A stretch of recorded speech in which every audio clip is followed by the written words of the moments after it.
Hi, I'm Lindsay from Shreve Memorial Library and welcome to Art Club. This week we are going to do another interesting painting. This one is by Piet Mondrian. He was a Dutch painter. He lived from 1872 to 1944, and this painting is called Composition in Red, Blue, and Yellow. So this is an example of abstract art.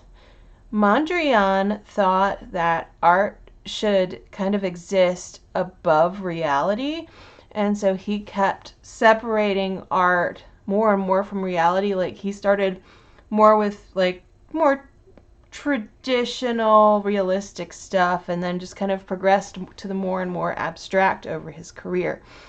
So this is some of the more abstract. This art and this painting and paintings like it, there are many, are what people associate with Mondrian. Like you see this and you're like, oh, that's a Mondrian. So that's what we're going to do today. So here's what you need. You need a pencil with an eraser. You need some sort of straight edge. I have this. It doesn't even need to be a ruler. It certainly doesn't need to be a T-square.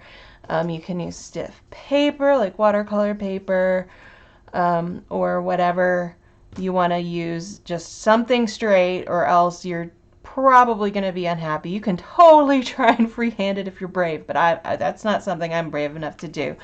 So you'll need those things. You'll need some paper. I'm using watercolor paper because I'm using watercolor today.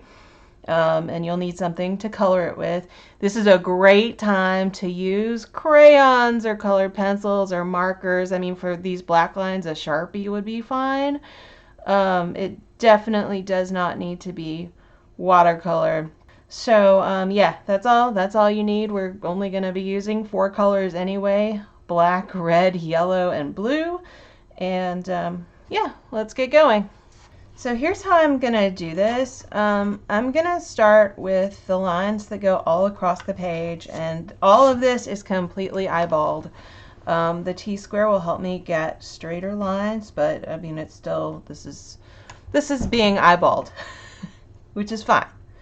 So let's see, this is what, maybe about 1/3 of the way up. I'm going to do this main line through the middle over here.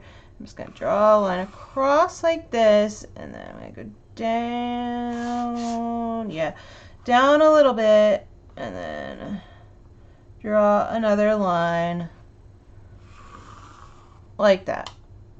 Okay, let's see, that is the only horizontal line that goes all the way, so we'll do the vertical line. This is about 1/3 of the way. There, so.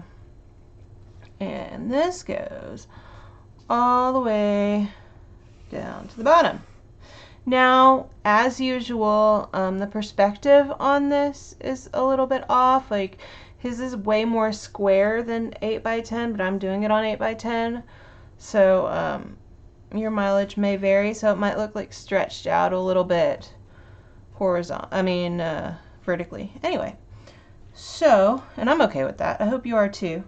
So I'm gonna just eyeball this again, draw another line like that. I'm gonna leave these cross things. I'm not worried about them at all. But actually, that's farther away than I wanted, but that's okay. Just because I'm just gonna go and paint them black after. So if these lines were narrower, I wouldn't be painting. I would just be going with a Sharpie, but I don't know, they're pretty hefty. So there's that one, and then over here, about at the 3rd mark, he was probably doing something mathematical that I don't see. Okay, let's say about here. So draw a line here, another line here, hopefully not as quite as wide as that last one, that's better. And then there's another one real close to this one that goes all the way down.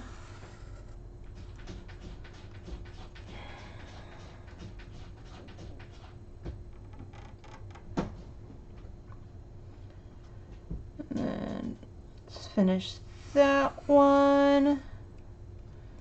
Okay. So there's one more. It's over here. I'm not going to mess with that quite yet. But what I'm going to do is I'm going to draw a line, the bottom line from here to there. Let's see. My tape isn't straight. Or something isn't straight. Okay, that doesn't matter. So this is very close to the bottom. Wait. Yeah, that's right.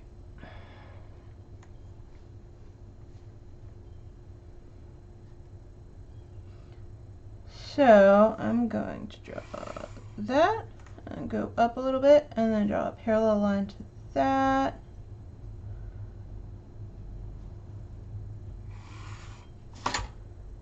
Okay. And then there's also a line in between this, but toward the top just a little bit. Like that. Oh, it goes all the way like that, and then down, I guess. Okay. Now I'm going to go back. I'm going to get this line here. This is a little bit farther away than that, so about here. And this goes down to here.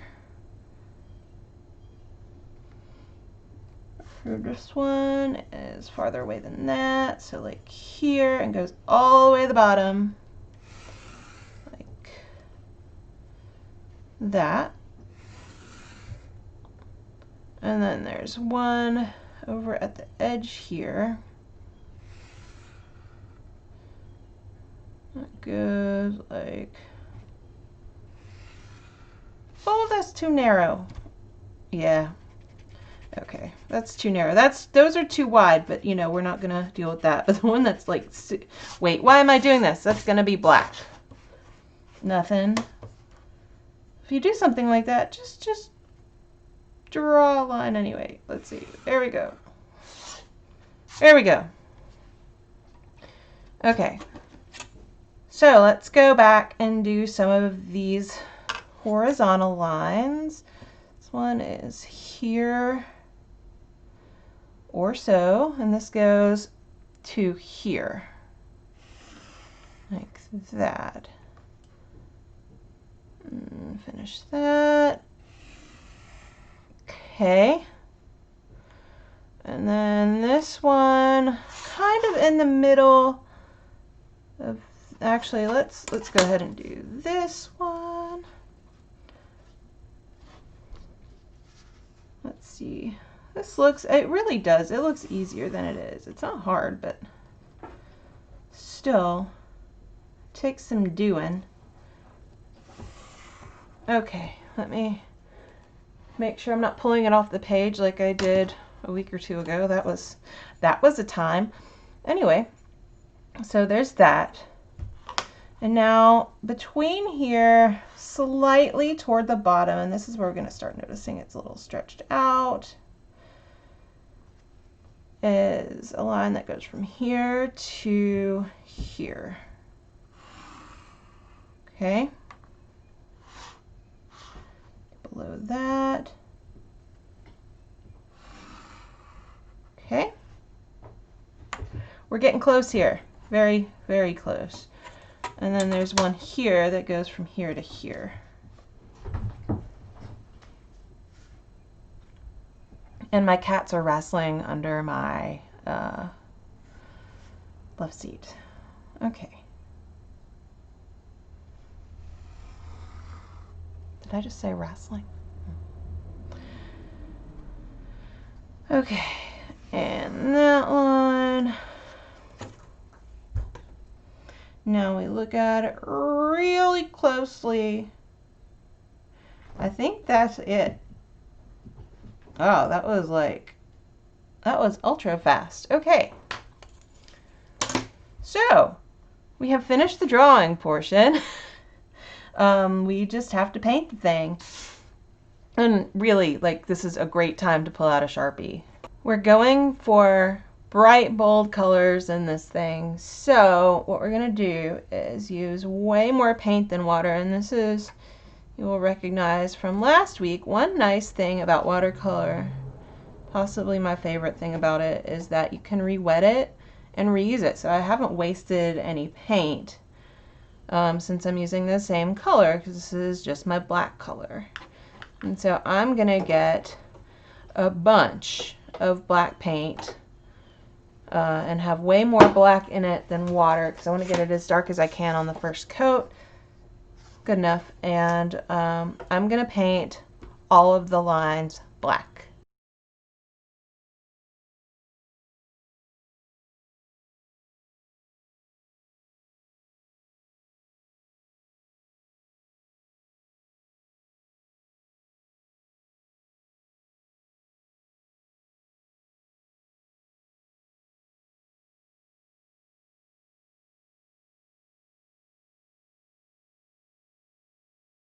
My lines are painted.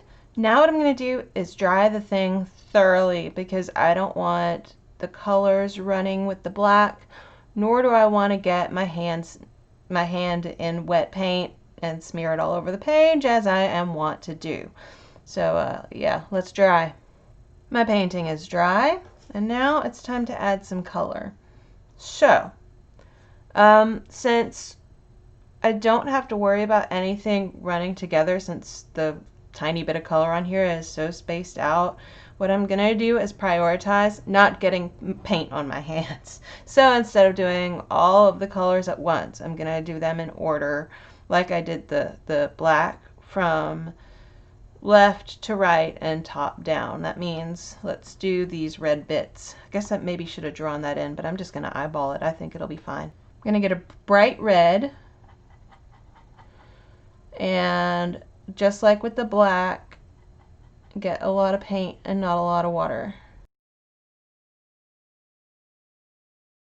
Apparently I'm better at painting semi-straight lines than I am at painting boxes. But that's okay. So I've got my red done, and now I'm going to do the blue and then the yellow, and I'm just doing the same thing. I'm using my potent blue. And I'm going to use yellow, just it's a lot of paint and not a lot of water, and we'll get these done.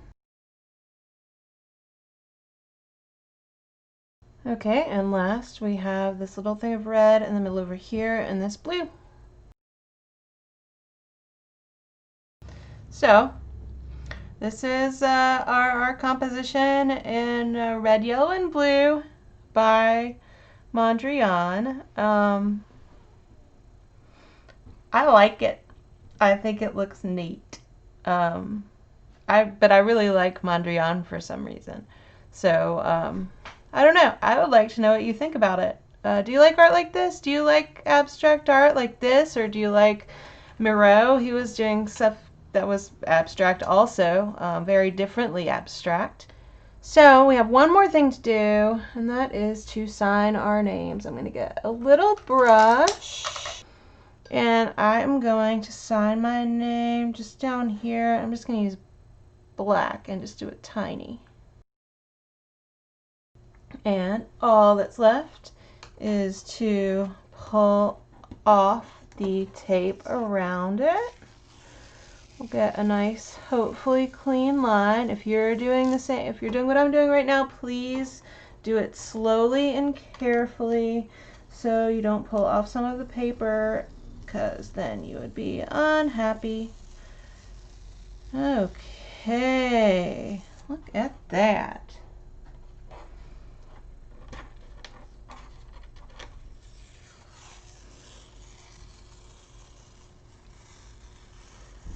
This was definitely an interesting adventure with a very easily identifiable artist now, especially since you've made your own interpretation. You will probably be able to identify any Mondrian painting you see, or any of them of this variety, which is what he's most famous for. But anyway, I'm happy with it. I hope you're happy with yours. I hope you enjoyed painting with me. I hope you did paint with me. If you did, please take a picture of it and send it into the library's social media. We love to see what you do and share it. And thank you for joining me at Art Club this week. I will see you next week and we will make more art. Bye!